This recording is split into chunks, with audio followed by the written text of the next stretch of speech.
Hello, नमस्ते। कैसे आप सब। आज की हमारी कहानी है प्यारी बहू।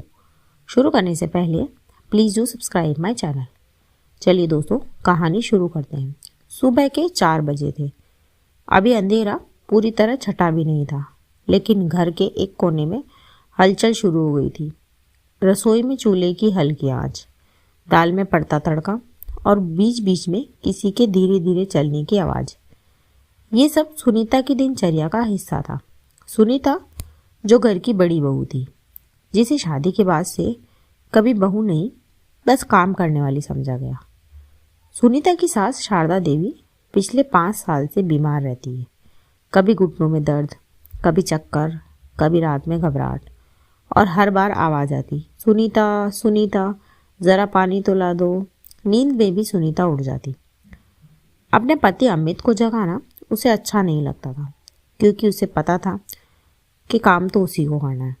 सुनीता खुद उठती, पानी देती, दवा देती, पैर दबा देती, और जब सास को नींद आ जाती तो वो चुपचाप रसोई में जाकर आंसू बहा लेती। उनकी छोटी बहू पायल शहर से दूर रहती थी, नौकरी, बच्चे और अपनी दुनिया में मस्त।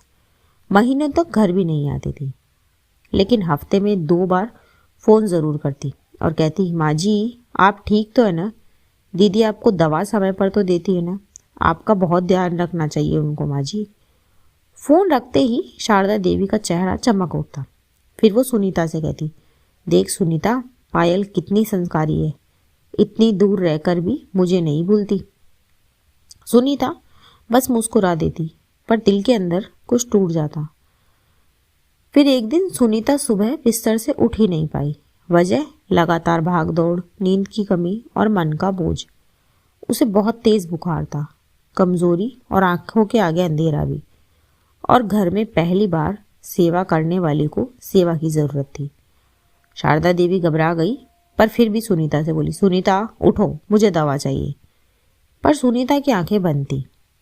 फिर घबरा कर शारदा देवी ने पायल को फ़ोन किया और बोली, बेटा सुनीता बहुत बीमार है, आज तुम होती तो अच्छा होता, मुझसे तो कुछ होता नहीं है, तुम आ जाओ तो थोड़ी मदद होगी।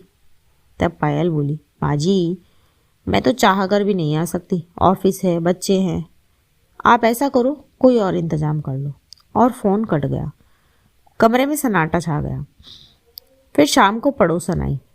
उसने सुनीता को बिस्तर पर देखा और बोली, भाभी ये सब अकेले कैसे संभालती हैं?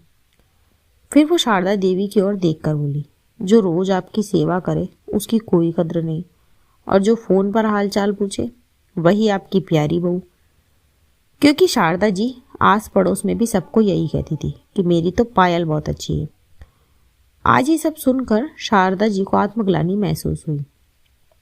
फिर रात को शारदा जी सुनीता के पास गई और उससे बोली, बेटा आज पहली बार समझ आया, फ़ोन की मिठास कुछ पलों की होती है, पर सेवा वो होती है जो बिना बोले की जाती है। सुनीता की आंखों से आंसू बह निकले और वो बोली, माँ जी मैंने कभी शिकायत नहीं की, बस थोड़ा अपनापन चाहिए था। फिर शारदा देवी सिसक पड़ी। पर अगले दिन से शारदा देवी बदल गई। हर किसी के सामने कहती, मेरी असली बहू वही है जो रोज़ मेरे पास खड़ी रहती है। और सुनीता को पहली बार लगा कि उसकी सेवा को नाम मिल गया। दोस्तों, जो पास रहकर रिश्ते निभाए वही सबसे बड़ा अपना होता है। फ़ोन की आवाज़ मीठी हो सकती है, लेकिन खामोश सेवा ज़िंदगी संभाल लेती है। इसी के साथ कहानी यहीं ख़त्म होती है।